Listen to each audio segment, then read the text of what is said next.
Bonjour, aujourd'hui nous allons parler du compte rendu. Donc le compte rendu, nous avons un compte rendu objectif et un compte rendu critique. Donc objectif concerne les filières scientifiques et les littéraires et critique concerne les langues. Donc pour l'objectif, donc il y a deux parties. Il y a une partie paratextuelle qu'on appelle la présentation du texte plus le résumé du texte, c'est-à-dire résumé, idée générale et idée secondaire. Pour le compte rendu critique, donc ça concerne les langues. Donc il s'est reparti en trois parties. La première partie qui est la présentation, comme on a dit tout à l'heure. Donc présentation, c'est la partie paratextuelle, nom de l'auteur, d'où on a extrait ce texte, le titre, etc. Deuxième partie qui est le résumé, c'est l'idée générale et les idées secondaires. Et la troisième partie, c'est bien la critique. Donc, le temps utilisé dans ce compte rendu, quel que soit objectif ou critique, donc quand il s'agit d'un texte narratif, donc on utilise le passé composé, et quand il s'agit d'un texte dans d'autres types de textes, c'est-à-dire argumentatif ou bien, etc., donc nous avons, c'est le présent de l'indicatif.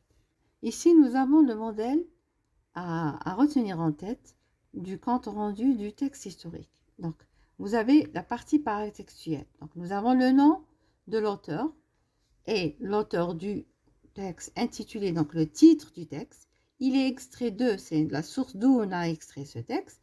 Il comporte, donc nous allons parler du nombre de paragraphes 3, paragraphe 4, paragraphe, etc., précédé par des alinéas. Le texte est de type narratif, historique, réel, répondant à une structure analytique ou chronologique. Analytique, c'est-à-dire quand l'auteur n'a pas utilisé de date, ce qu'on appelle analytique. Quand il y a des dates exprimées dans notre texte, donc c'est une structure chronologique. Donc, l'auteur adopte un temps didactique tout au long de son analyse du fait d'histoire suivant.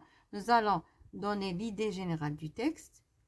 Au cours de son développement de l'idée générale énoncée ci-dessus, l'auteur aborde des faits historiques suivants. Dans le premier paragraphe, il dit que, bien que là. Donc vous avez l'idée secondaire du premier paragraphe. Ensuite, dans le deuxième paragraphe, il avance que le ou la, donc la deuxième idée secondaire. Dans le troisième, ou bien dans le paragraphe suivant, il parle de ou du. Donc toujours, c'est l'idée du troisième paragraphe. Quant au quatrième paragraphe, il aborde, nous allons parler de ce qu'il a parlé dans le troisième ou dans le quatrième paragraphe.